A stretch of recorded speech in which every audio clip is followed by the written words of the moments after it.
notice it gradually, not as a sudden shift, but as a quiet pattern that repeats itself over time, where each increase in income feels meaningful at first, but the effect fades faster than expected, and before long, the new level becomes your baseline. Your expectations adjust, and what once felt like progress begins to feel ordinary again, as if the system absorbed the change without giving you the outcome you thought it would. At some point, you realize that the effort required to move from one income level to the next is increasing, but the psychological and financial impact of that increase is shrinking, and that is where the plateau begins to form. At lower income levels, the relationship between money and life improvement is direct and visible because each additional dollar solves a real constraint. It removes friction, it buys time, stability, and basic comfort, and the feedback loop is immediate, so the brain learns to associate higher income with a better life in a very straightforward way. However, as income rises beyond those foundational needs, the nature of the system changes because the constraints shift from survival to optimization, and the marginal benefit of each additional unit of income begins to decline, not because the money itself has less value, but because the problems it solves become less urgent and less visible. This is where the psychological layer begins to distort perception, because instead of measuring progress against absolute improvements, the mind starts comparing against a moving reference point, which is often defined by peers, environment, and previous lifestyle decisions. And this creates a situation where increased income does not feel like increased freedom, but rather like maintaining a more expensive version of the same life. The plateau is not caused by a lack of growth, but by the fact that growth is being absorbed into a system that continuously expands to match it.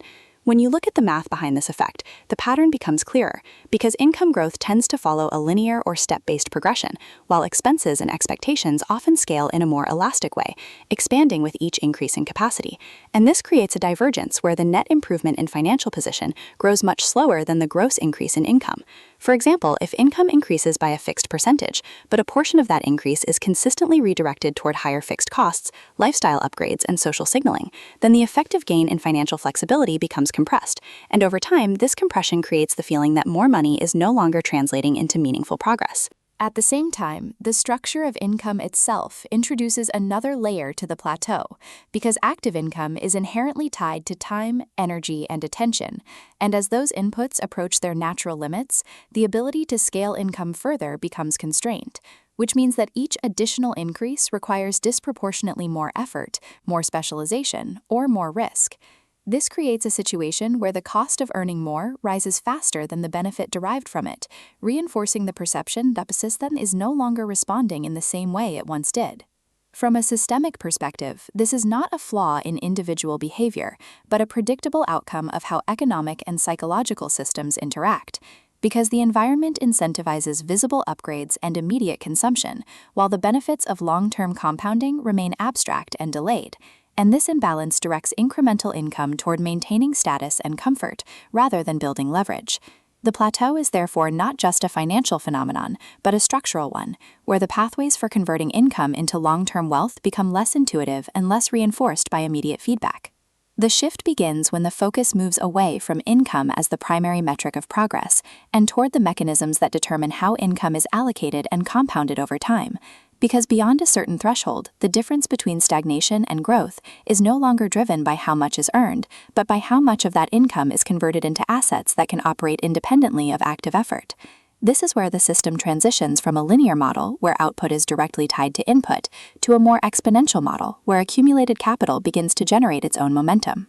In that context, the plateau is not an endpoint, but a signal that the strategy being used is reaching its natural limit, and continuing to apply the same approach will produce diminishing returns, not because effort is ineffective, but because it is being applied within a framework that cannot scale indefinitely. The alternative is not to work endlessly to push the same system further, but to gradually reallocate attention toward structures that are not constrained by the same limitations, allowing progress to come not from increasing effort, but from changing the way effort is deployed.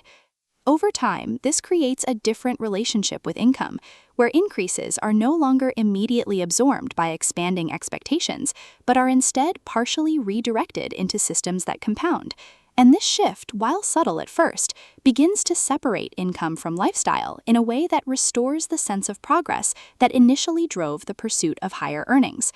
The plateau then becomes less of a barrier and more of a transition point, marking the moment where the rules of the system change, and where continuing forward requires not more intensity, but a different kind of thinking.